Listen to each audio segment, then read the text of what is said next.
Happy Saturday, Striver. I hope you had a phenomenal week and you're so looking forward to this weekend. Do you geek out about Saturdays? Are you somebody who just wakes up on a Saturday with a big smile on your face? You can't wait to open up the curtains and hopefully see some sunshine and go out and enjoy the weekend? Even if there's some work, even if you have some challenges, even if there's still things you're picking up and handling with the kids or the family, there's just something about a weekend. I hope you never lost that. You know, often in burnout culture, they can't really tell the difference between a Tuesday versus a Sunday. And they wonder after a period of time why life doesn't have a little bit more sense, a little bit more meaning, a little bit more weight. And it's often because all the days start blurring together. I know that feeling really well when I'm in launch mode or when I'm out on tour. Every day kind of feels like the same. It's just get up, hustle, hustle, hustle, hustle all day long, go to bed. Get up, crank, go to bed. Get up, do it, go to bed. Get up, go to that town, go to bed. I do know that feeling. But when I've taught myself to be present with life's transitions, present with life's different days, present with life's seasons and moments, and even my interactions with others, that full presence and awareness to the demarcations of life, those different days, those different moments, that really changes the game. So try this. You've heard me teach the concept before of feel the day. I think it's one of the fundamental life-altering moments of life when you teach yourself to feel the day, to step into the aliveness of the present moment. That really shifts, right? Well, I'd love you to try this weekend, feel the weekend. Some people, they forgot what weekends felt like. You know, maybe where you're in high school or college, maybe you had multiple jobs, and yet the weekend felt more free. Or, you know, you remember that time you didn't have to go to school on the weekends. Or maybe there was a job that you had, you know, it was a 9-to-5 job, and you were just pumped. You never had to work on the weekends. I know that sounds very foreign to about the 60% of this audience here in Growth Day who are entrepreneurs, who they can barely even recognize the idea because most entrepreneurs, and I mean the vast majority of entrepreneurs, work on the weekends. So maybe it sounds so foreign, like, well, I know I should enjoy the weekends, but I got work to do. I'm like, no. Just because you have work doesn't mean you can't enjoy. And I always tell people that. They're like, I got to do all these things. Maybe I'll enjoy it next week or next season or next year or in these 90 days or when I retire. It's like, no, train yourself to be present and enjoy it now. Then you don't have regret later on. Because later on, you will recognize you had a tremendous number of weekends. The question will always be, did you take them off? It's, did you feel them? Did you sense them? Did you enjoy them? I hope that encourages you as you step into your Saturday. Now, today's Daily Fire, I actually want to take on a topic that I was asked this week, which is one reason I love doing the Daily Fires, it gives me an opportunity. I was asked about how I didn't burn out, how I've enjoyed what now many people would call like the creator type journey. And as somebody who writes books and teaches online and coaches other people and runs multiple companies, they were trying to figure out, like, how come you never got tired of, creating content? And I just thought about that for a long time. And I thought I didn't want to give a basic answer. And when I realized my brain went to that, I don't want to give a basic answer, I realized why I never got tired of creating content. I don't want to do things basic. I don't want to learn things that are basic. I don't want to experience things that are basic. I think the secret to my longevity in this space of writing books and creating content has been that I try to look at things from different angles, and I like that advanced stuff. I like that heightened level of learning. I like the uncommon perspective. I like the difficult or all-encompassing framework. I'm like, oh, it's because of that. And I wrote a little framework down here to even explain it, because I really believe that so many people in my industry and so much of our world in large, whether you're a creator or not, has actually been served in a very poor way by being taught to only learn the basics, or being taught, if you're a teacher, to downgrade it, to make it accessible. Under the flag of accessibility, we have stolen the brains of our youth. Make it more accessible. What they mean is make it easier. Make it easier to understand. Make it easier to comprehend. And sometimes making things easier is not the way to build strength and resilience later. And so for me, I think that the reason I love still creating is because I didn't get pulled into that. You have to understand, as an author, so many of the publishers and editors I've worked with over my 20-year plus of publishing books, people, well, you know what? Make this easier to understand, or say that in a different way.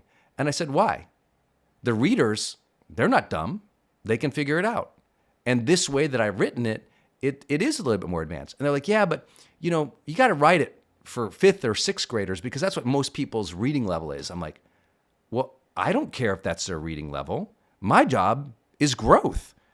You know what? If reading something like the Motivation Manifesto, which many of my friends said, that's kind of hard to read. I said, yeah, because it's based on revolutionist rhetoric. The thesis of the book is personal freedom. It pulls from the 1700s. There's a lot of language in there that might sound a little bit foreign or a little bit more complicated because it's more of a book of philosophy than just general self-help.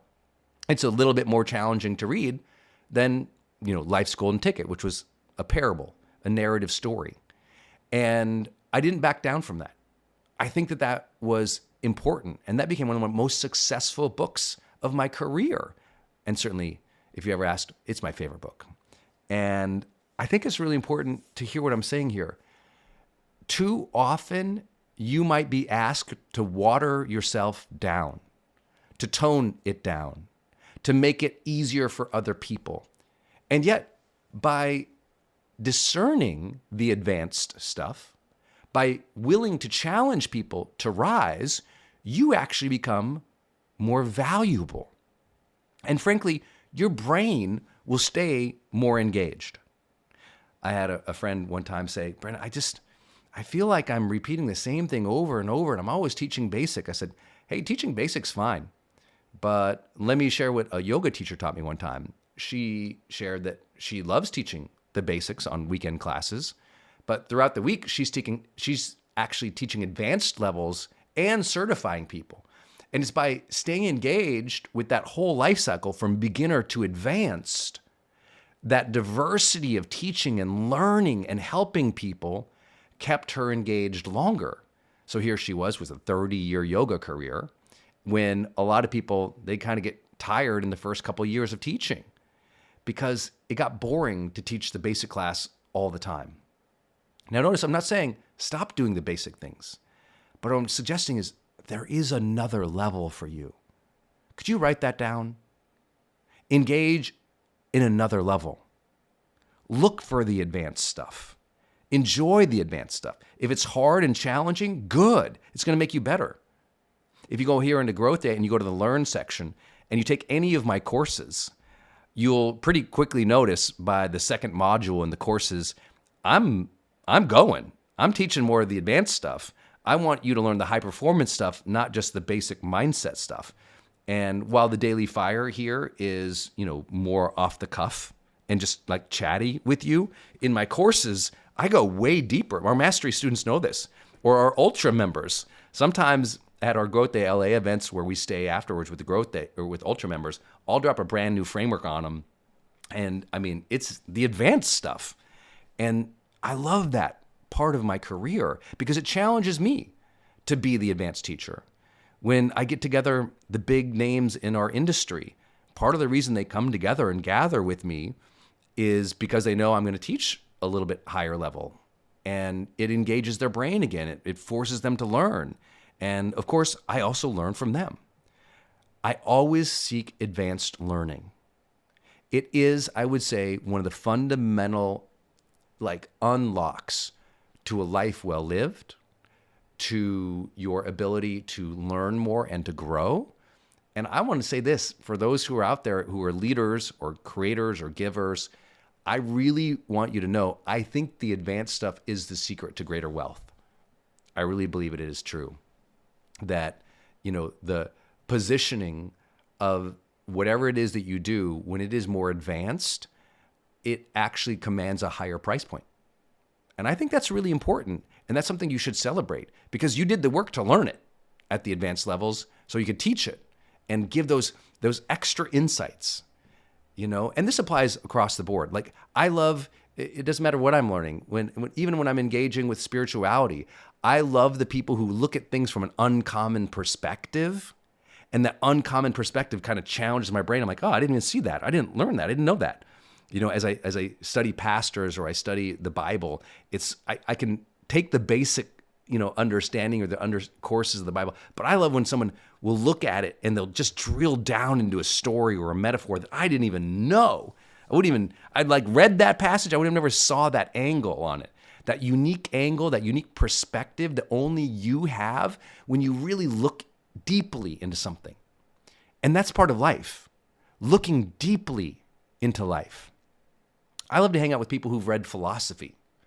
It's almost hard for me to talk with people on like a casual basis, like when I go on a weekend retreat for myself to be with other people. If they haven't read any philosophy, it's like they haven't even thought deeply about life yet.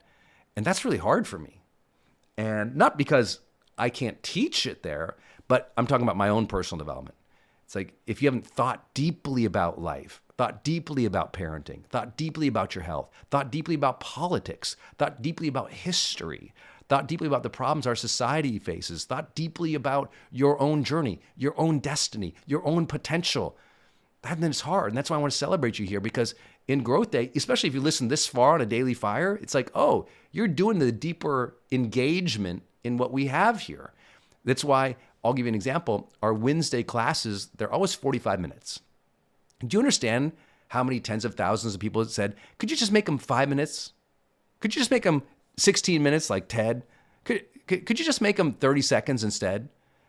People want us to create life education that's social media, TikTok, 15 seconds short. I'm like, that's not the crowd that we attract. The people we have, they're strivers. They're lifelong learners. They want to lead. They want the advanced conversation. They want to be challenged. And that's my second point here today. If the first one is advanced learning, seeking advanced intelligence or uncommon perspective on any topic, the second one is challenge. I believe you have to continually challenge yourself. I'm here in this career. I didn't have to build a software company to serve more people in personal development. That was my next level of challenge for myself. I didn't have to hire, 70 people in whatever it was, a year and a half. That was the next challenge for me. And I think by continually challenging myself in my career to go on to bigger stages, to do longer broadcasts, to speak extemporaneously, to coach people who are way beyond my pay grade, always extending myself and challenging myself, it kept my career fresh, but it kept the meaning and the enjoyment of the contribution higher as well. Challenge yourself. That's a secret to longevity. Last big idea, I really believe, is just a tactical, everyday focus on the things that move the needle. The daily prioritized action I recently taught in Growth Day. The daily prioritized action. It's just like, how have I done it for this long? I created space for it. I talked with one of the best tennis champions in the world on a flight recently. We had this amazing conversation, and he was sharing how one of his big secrets was he just always created space for practice. He never compromised on it. It was something that was so important that daily practice in his art, his sport, was so critical, he just didn't compromise on it. And I've also gotten to do, I spoke at an event and got to do some Q&A with Michael Phelps, one of the winningest Olympians of all time. And he shared how he was just during that time of all that incredible gold medal run, all those years, he was always in the pool. It like organizing your life around something is how you get longevity at it, and sticking to that priority. And that's one thing. my priority is you all. I know I'm going to change some lives. Every day I wake up, I know. It might be 5 people, it might be 10 people. It might be, the grace of something taking off, and that day it was 10,000 or a million people. Something happens, but I know I'm going to show up. I'm going to do the work because I decided what my longevity was going to be oriented around in my career. I had a mission and a purpose, a long-term belief and drive to help people make self-improvement a way of life in some way or another. I didn't know that would manifest it one day to doing daily fires and building Growth Day into a software app so you could do your digital journaling and habit tracking and planning. But that's what it turned out to be. And I'm sure there'll be iterations in the future too. But I think the important thing is I decided I was going to do this for a really long time. And that decision to do something over a really long time makes you actually create the space to prioritize it on a more daily and weekly basis than most people. I hope that this served you. It's just a walk through a question one of you all asked in the community, and I thought, I'll take it on. Those big pillars that shaped my life and my career, but also my enjoyment and my growth in my career really came from engaging in advanced learning and mentors and training. Really came from the idea that I could challenge myself to continually grow and to tactically block it off to make sure it happens and it becomes the priority. Those things, I think, are a little bit of why I'm here. And I just feel like that heart of service, I could have started with that, but you'd be like, yeah, I get it. I think those things made the biggest difference, and I hope sharing that serves you. Now, it does happen to be the weekend, so make sure if you haven't already done it, go to the Life Scores section and score your week. Did you have clarity and energy this week? Did you raise your necessity, meaning raise your level of drive and motivation? Did you increase your productivity this week? Did you develop some influence, demonstrate some courage? These are the questions you're going to be asked when you go to the Life Score section and score your week. I think it's important. I think tactically, one thing that helped me grow over a period of time and stay on it for so long was I measure myself to see if I'm getting better. And the Life Score section can do that for you and your habits every single week here in Growth Day. So go to the Life Score section, end this one by scoring the week just to see where you lined up and what you might be able to improve, because every day is a great day to grow. All right, if you love this daily fire today, quick reminder, comment on it down below. What did you learn? What do you think? What do you have to share? This is about social learning in Growth Day. We learn from each other. We have that humility to learn from each other, but we also have that service leadership mindset where we want to share our life lessons with one another. So what have you learned about this topic? Put it in the comments down below and then get your growth streak.